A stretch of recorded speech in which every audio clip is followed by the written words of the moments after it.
अस्सलामुअलैकुम दोस्तों। आज की हमारी कहानी है एक भुलक्कड़ इंसान की। एक गांव में आमिर नाम का लड़का रहता था जिसका निकाह हो गया था। रुखसती सिर्फ बाकी थी। आमिर की माँ बहुत बूढ़ी हो चुकी थी। घर के कामकाज उससे नहीं होते थे। एक दिन आमिर की माँ ने आमिर से कहा, बेटा हमारी बहू को ले आओ। तो आमिर ने कहा, अम्मी जान मुझे तो अपने ससुराल के गांव का नाम भी याद नहीं है। मैं कैसे जाऊंगा और कैसे आपकी बहू को लेके आऊंगा। तो आमिर की माँ ने कहा, बेटा तुम्हारे ससुराल के गांव का नाम मीठरी है। आमिर ने कहा, अम्मी जान मैं आधे रास्ते में ये नाम भूल जाऊंगा। तो आमिर की माँ ने कहा, बेटा मैं आपको एक मीठी चीज़ बना के दे देती हूँ, आप उसे खाते जाना और कहते जाना मीठरी मीठरी, ऐसे आपको नाम याद रहेगा। लिहाजा उसकी माँ ने एक मीठी चीज़ आमिर को बना के दी और आमिर वो मीठी चीज़ लेकर अपने घर से निकल पड़ा।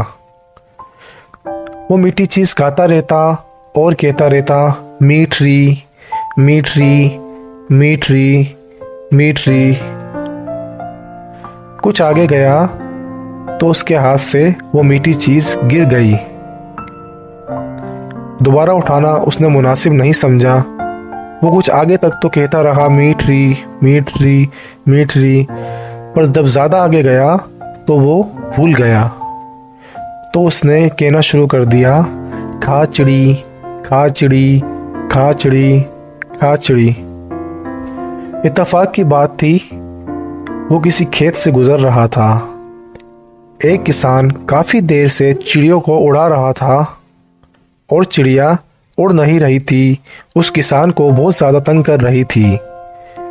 जब किसान ने सुना कि कोई बंदा कह रहा है खाचड़ी खाचड़ी खाचड़ी, तो उस किसान को बहुत ज़्यादा गुस्सा आया और उसने आमिर को खिंचाकर चमाट मारा और कहा कि मैं इतनी देर से चिड़ियों को उड़ा रहा हूँ और तुम कह रहे हो खाचड़ी खाचड़ी खाचड़ी।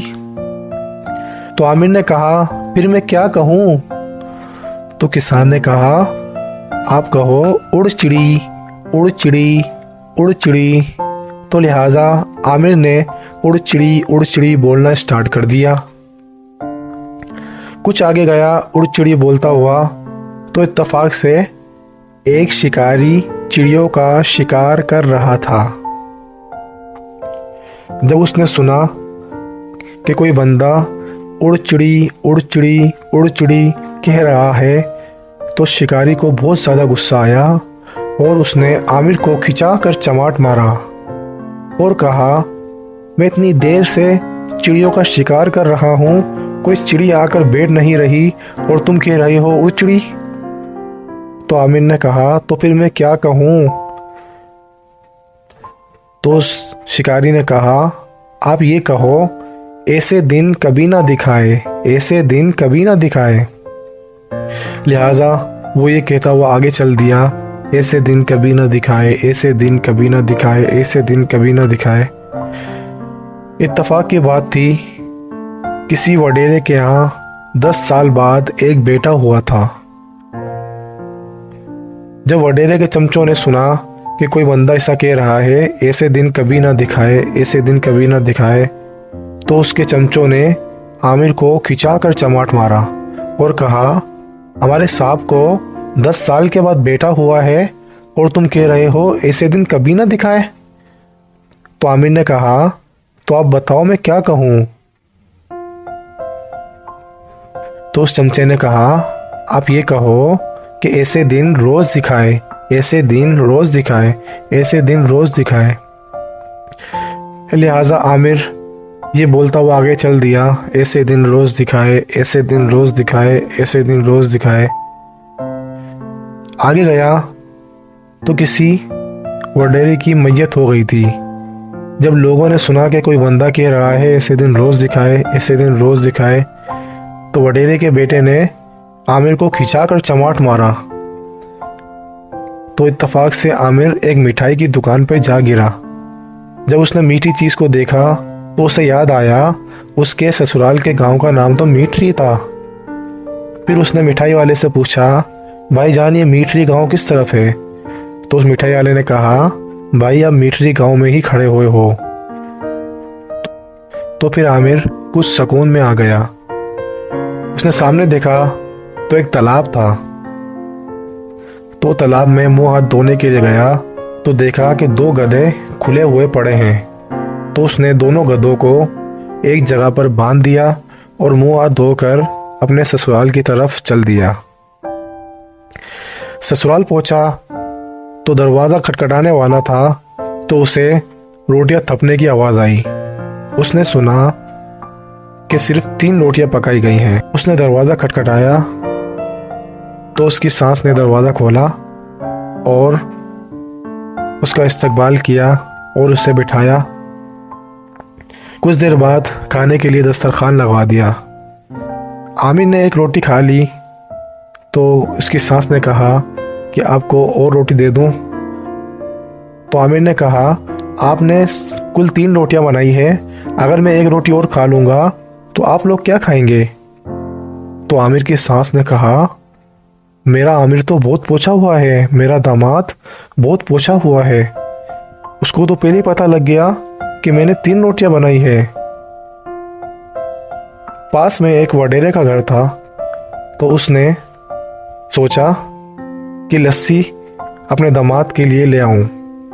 जब वो लस्सी लेने के लिए वडेरे के घर गई तो लोगों ने कहा, यहाँ पर वडेरे की बेटी का 9 लाख का हार गुम हो गया है और तुम कह रही हो कि हमें लस्सी दो। तो आमिर की सास ने कहा, तो कोई बात ही नहीं है, मेरा दामाद तो बहुत पोछा हुआ है, वो एक रात में बता देगा कि तुम्हारा हार कहाँ पर है। वडेरे ने कहा, अगर ऐसा किया उसने तो मैं उसे इनाम दूंगा, लेकिन अगर वो ना कर पाया तो मैं उसे जान से मार दूंगा। तो आमिर की सास ने कहा, जी हाँ बिल्कुल ठीक है।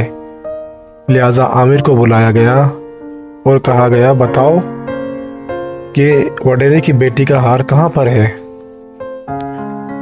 आमिर एकदम से घबरा गया। उसने कहा, मुझे एक रात का टाइम दिया जाए। लिहाजा उसको एक कमरा दे दिया गया और कहा, आप यहाँ आराम करें और सुबह होते ही आपको उस हार के बारे में बताना है।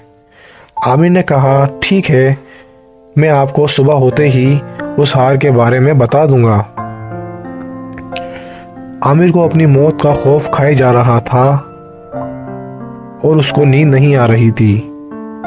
तो वो यूं कहने लगा, नींदरा नींदरा नींदा, नींदरा नींदरा नींदा, नींदरा नींदरा नींदा, चोर को पकड़ना है, नींदरा नींदरा नींदा, चोर को पकड़ना है। इत्तफाक की बात थी, उस चोर का नाम नींदरा था, जो कि वडेरे के घर में एक नौकरानी थी।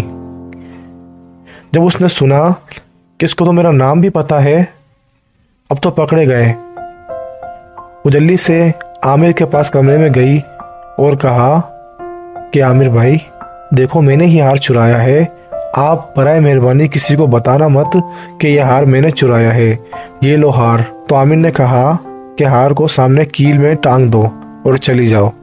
आमिर बड़े सुकून से फिर सो गया। जब सुबह उठा तो वडेरे ने पूछा, बताओ हार कहाँ है? तो आमिर ने कहा, सामने कील में टंगा हुआ है, ले लो हार। जब वडेरे ने माजरा देखा तो बहुत ज़्यादा खुश हुआ और कहा, आमिर वाकई आप तो बहुत पोछे हुए हो। फिर इतने में एक बंदा जो परेशान हाल था, अपने गधों को ढूंढ रहा था, वो आमिर के पास आया और कहा, आमिर भाई मेरे 2 गधे गुम हो गए हैं, वो मुझे मिल नहीं रहे हैं। तो आमिर ने कहा कि थोड़ा आगे जाके तालाब है, उसके पास 2 गधे बंधे हुए हैं। तो उस बंदे ने जाकर देखा तो वाकई 2 गधे बंधे हुए थे। उस गांव में एक बंदा जिसको एतबार नहीं आ रहा था, वो अपनी मुट्ठी बंद करे आमिर के पास आया और कहा, अगर तुमने ठीक बता दिया मेरी मुट्ठी में क्या है, तो तुम जो चीज़ मांगोगे, ज़मीन, जायदाद, सब तुम्हें मिलेगी, और अगर तुम नहीं बता पाए तो तुमको मैं जान से मार दूंगा। आमिर ने गुनगुनाते लहजे में कहा, पहाड़ चढ़े तो गधा बताया, थपके रोटी पाई, नीदरा नीदरा हार बताए, और टिड्डे तेरी मौत आई। दरअसल टिड्डा उसने अपने आप को कहा था, लेकिन इत्तेफाक की बात थी उस बंदे के मुट्ठी में टिड्डा ही था। उस बंदे ने मुट्ठी को खोली तो वाकई टिड्डा निकला, और वो शख्स बहुत ज़्यादा खुश हुआ और कहा, बोल तुझे क्या चाहिए? तुझे ज़मीन चाहिए, जायदाद चाहिए, गाड़ी चाहिए, बंगला चाहिए, जो चाहिए तुझे मिलेगा, बस तू हुक्म कर। तो आमिर ने कहा, मेरे पास जो कुछ है मैं उसमें खुश हूँ, और कुछ लेकर मैं अपने आप पर बोझ नहीं डालना चाहता। बस तुम मेरी बीवी को अच्छा सा तैयार करके मेरे साथ रुखसत कर दो, और मुझे कुछ भी नहीं चाहिए। जब गांव वालों ने आमिर की ये डिमांड सुनी तो वो लोग बहुत खुश हुए और आपस में बातें करने लगे कि आमिर एक बहुत अच्छा इंसान है। अगर इसकी जगह कोई लालची इंसान होता तो वो जायदाद और पता नहीं क्या क्या मांगता, लेकिन आमिर ने ऐसा नहीं किया। वो सब गांव वाले आमिर से बहुत खुश हुए और उसकी बीवी को तैयार करके खुशी खुशी आमिर को और आमिर की बीवी को रुखसत कर दिया।